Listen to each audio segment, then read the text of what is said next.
Monster High was a doll franchise launched by Mattel in 2010, following the lives of various children of monsters such as Frankenstein's monster, Dracula, and the Wolfman. They've expanded to include various creatures from around the world, as well as pop figure icons such as Elvira and RuPaul. Focused on inclusivity, the series has used taglines such as "We're freaky just got fabulous" and "Be yourself, be unique, be a monster."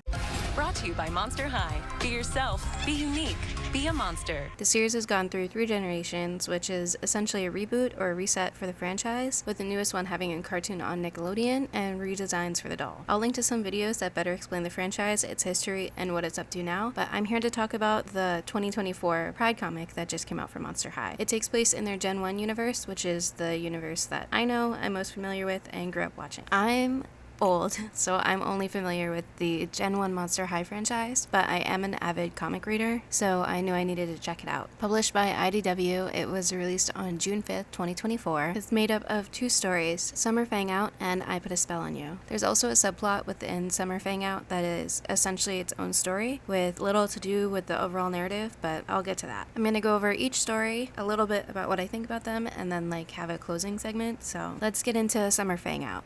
It follows Claudine Wolf and Toralei Stripes, daughters of the Wolfman and Werecat, respectively. I don't know if Toralei is meant to be a specific monster in regards to her parentage, as opposed to the Wolfman or Frankenstein's monster. The story follows them as they try to design a new hangout space for them and their friends to get together to spend the summer. They decide to use an area of woods behind the Wolf family house, but are warned that the woods are cursed by Claudine's older brother Claude. The story follows the couple as they persevere to get the space ready and team up with 2 new characters, Jackie Lope and her girlfriend Bridget Roll, or Roel. These new characters also attend Monster High and met in their version of shop class. They act as guides to both the woodland campsite they're trying to build, as well as advise Toralei and Claudine on the importance of compromise and supporting each other's uniqueness within their relationship. We see Toralei and Claudine butt heads about how to do things, with each going about the project in very different ways. The overall message being to accept each other as you are and embrace what brought you together. By uniting to get the project done, the ghouls are able to meet up together for a night of fun with both their new and old friends. Except for Dracula, who isn't able to make it,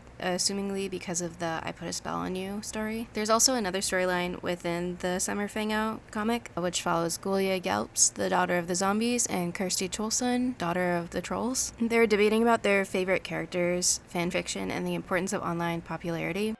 Miss Deadfast, I presume.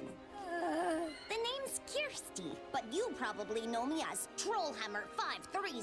The message being that you shouldn't be distracted by numbers and the online following that you can attain, as it can blind you from what you really like about the fandom or the real friendships that could be involved. You don't want to hurt your friends' feelings because of something online. I think between the 2 stories presented in this comic, Summer Fang Out got the most heat leading up to the comic's release, which is funny when the mini story within it talks about online spaces and how blind people can be. It almost feels like the author asking people to take it easy in regards to shipping and character hate within the community. The pairing of Toralei Stripes and Claudine Wolf set a lot of people off when the cover first released, but if I'm being honest, you can almost ignore them being a couple within the context of the story. I don't mean to ignore them being a couple within the context of the story. I just mean that it doesn't play as major a role as I think a lot of people thought it would. They're dating and it's treated very, very casually, which I really like. It may just be because I really don't care much about shipping, but I thought their relationship functioned fine. The addition of the new characters were also just okay for me. I think their designs are cute, but there's definitely couples within the franchise that could have been swapped with them. I'm not complaining at all. This does allow for more inclusion within the story. It's more so just an observation. I'll never complain about new Monster High characters. Their designs always look nice, and they're just fine.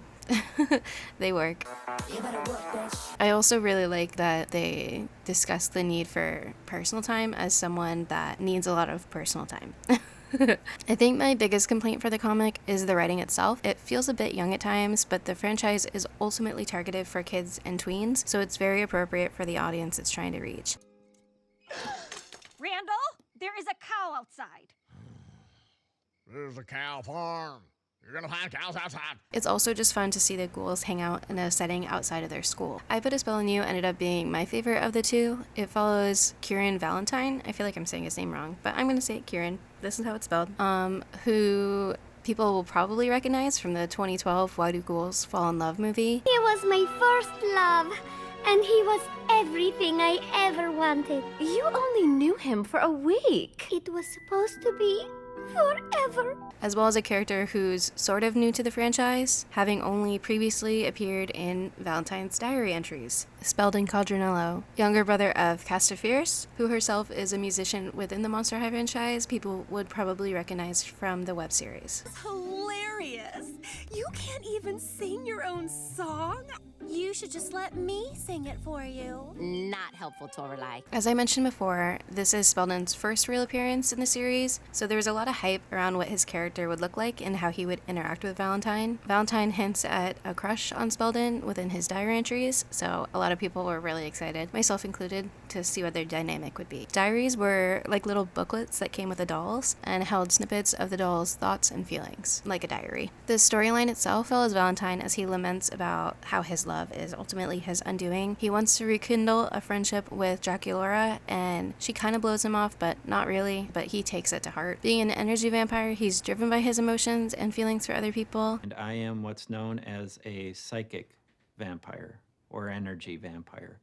This is my office, also known as the hunting ground. And he asks Speldon to help him create a potion which can remove his feelings for others. Speldon eventually agrees to help, but is secretly having them complete tasks just to hang out, not to gain potion ingredients. The story follows them through snippets of time before it ends up with both of them admitting how they like each other, with Valentine even asking to introduce Speldon to the only other friend he's made without his Valentine facade. We also get a cute moment where they establish that Valentine uses this like southern accent voice to try and impress people or add a mystique to his character. He kind of performs as in order to enrapture people's attention and gain like popularity up until that point, or up until the point of When Ghouls Fall in Love as a movie.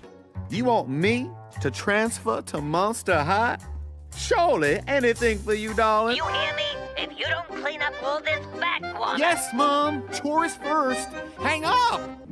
I can't wait to see you, Valentine, my love.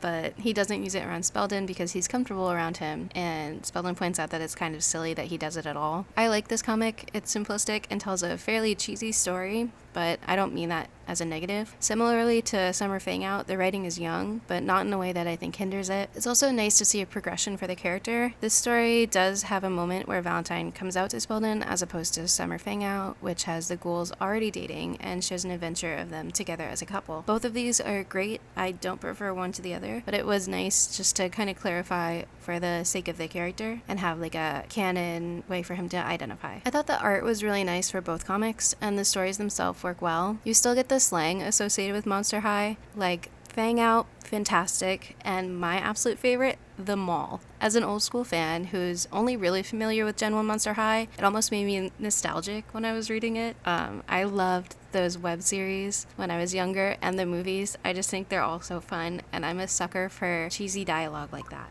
Overall, I think both stories work really well. It's nice to see Mattel allowing their characters to identify and represent different communities, especially since, as a brand, Monster High has done a lot of campaigns focused on inclusivity and representation. But you do have some ferocious passions. Remember them when you feel lost. They tell you who you are.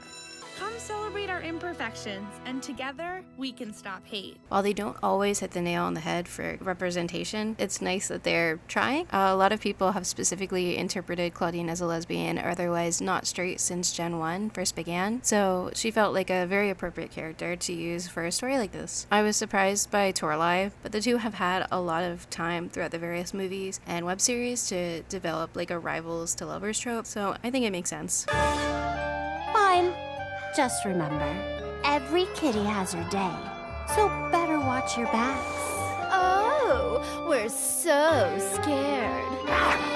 Also, cats and dogs, I feel like just go well for that sort of thing, I guess. I've seen a lot of people talk about how they wish it had been Draculaura, and maybe it's just because I really like Claude and Draculaura's relationship, or because I really like the dynamic of Claudine and Draculaura's friendship together, but I would have been more surprised if they had done that than any other character, if I'm being completely honest. I genuinely thought it was a good first addition to what will hopefully be more LGBT-focused stories for the franchise. That's my personal opinion, though. Have you read the Monster High Pride comic? If so, what did you think about it? Are you a fan of the franchise? And if so, who's your favorite ghoul? Let me know. Mine was always Abominable. Let me know if you have any thoughts or feelings. But have a great day. Thanks for checking out my video.